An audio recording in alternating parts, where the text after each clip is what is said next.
So yun no, kay Spark sana naman panibagong video share gagawin natin araw na to. So kay Spark yun, magkakaroon tayo ng isang magandang project sa ating lupa. So yun, kung nakikita nyo kay Spark ito, gagawa tayo ng pamoste para sa ating bakod. So magbibuild tayo ng 12 pieces. So kung nakikita nyo kay Spark ito, nagkakat tayo ng clip na gumamit tayo ng 8mm na steel bar para sa individual na gagawin natin ng mga poste. So each poste meron siyang 4 na clip, fence barbed wire. So kasi part, tingnan nyo na lang ano natin gagawin natin at i-demo natin at i-welding natin itong mga to. So yun kasi part, ito. So nakapag-cut na tayo ng mga ilang piraso. So yun 12 piraso yan. So each na 4 na piraso, and then malalagay natin sa isang poste. Yan, ito. Yan, mag-welding tayo at ipipix natin mga yan. So tingnan na natin kung Spark. At sana magustuhan nyo itong project natin na to. So kay Spark, yung ginamit natin na bakal, 2.5 inches siya. So ang haba niya 5.5 feet. So bawat per feet doon natin i-welding at ikaklam yung natin, yung mga clip natin para doon sa pagsasampayan natin na guide wire. So yun kay Spark, tingnan na lang natin. And then after that, pag nalagay natin to, doon natin na ibabawon at i-sementoin to mga to. So ito, 12 pieces tong gagawin natin.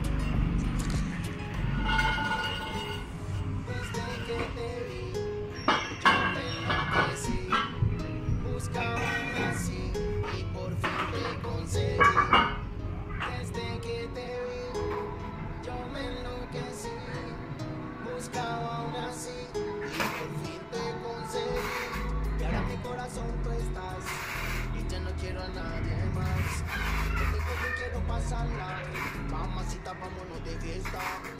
Y ahora en mi corazón tú estás. Y ya no quiero a nadie más. Contigo yo quiero pasarla.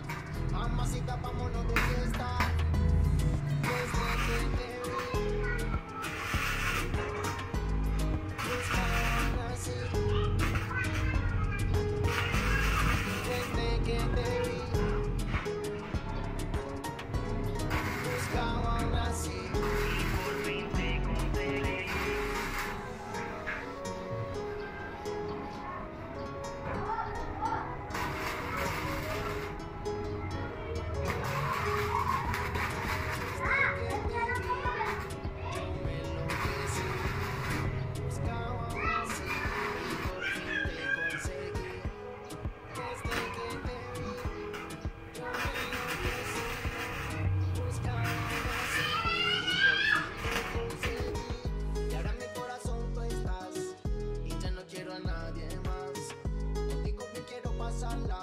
Mamacita, vámonos de fiesta. Y ahora en mi corazón tú estás. Y ya no quiero a nadie más. Contigo me quiero pasarla. So yun kay Spark, tapos na yung ginawa natin poste para dun sa mga clip, para dun sa fence barbed wire. Yan. So 12 pieces yan.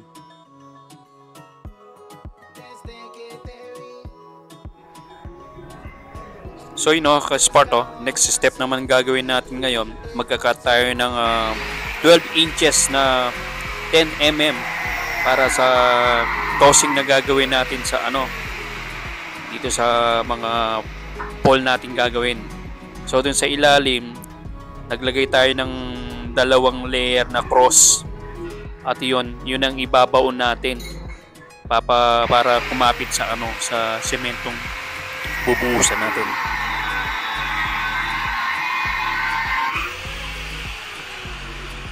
So yun kay Spark, so nakapag-cut na tayo ng 24 pieces para sa gagawin natin na na pang-cross natin sa pole natin.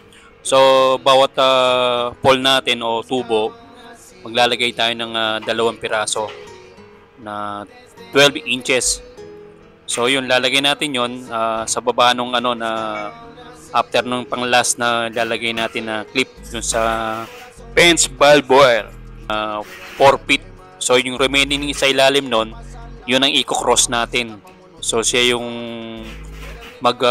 magta-touch o mag-ano dun sa semento na bubuhusan natin sa kakapit dun. So yun guys, part niyan.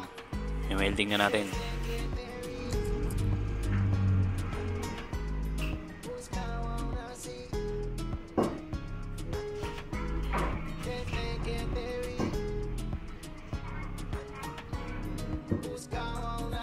So yun guys, part tapos na yung project natin ginagawa na 12 pieces na poste. Then ilagay na rin natin yung yung clip para doon sa fence barbed wire. Then yung sa sa ilalim yung pagko-cross natin na ginilagay natin na round bar para doon sa pamposte para kakapit yun. So yun guys, part sana nagustuhan niyo itong video na to. Yun. Thank you.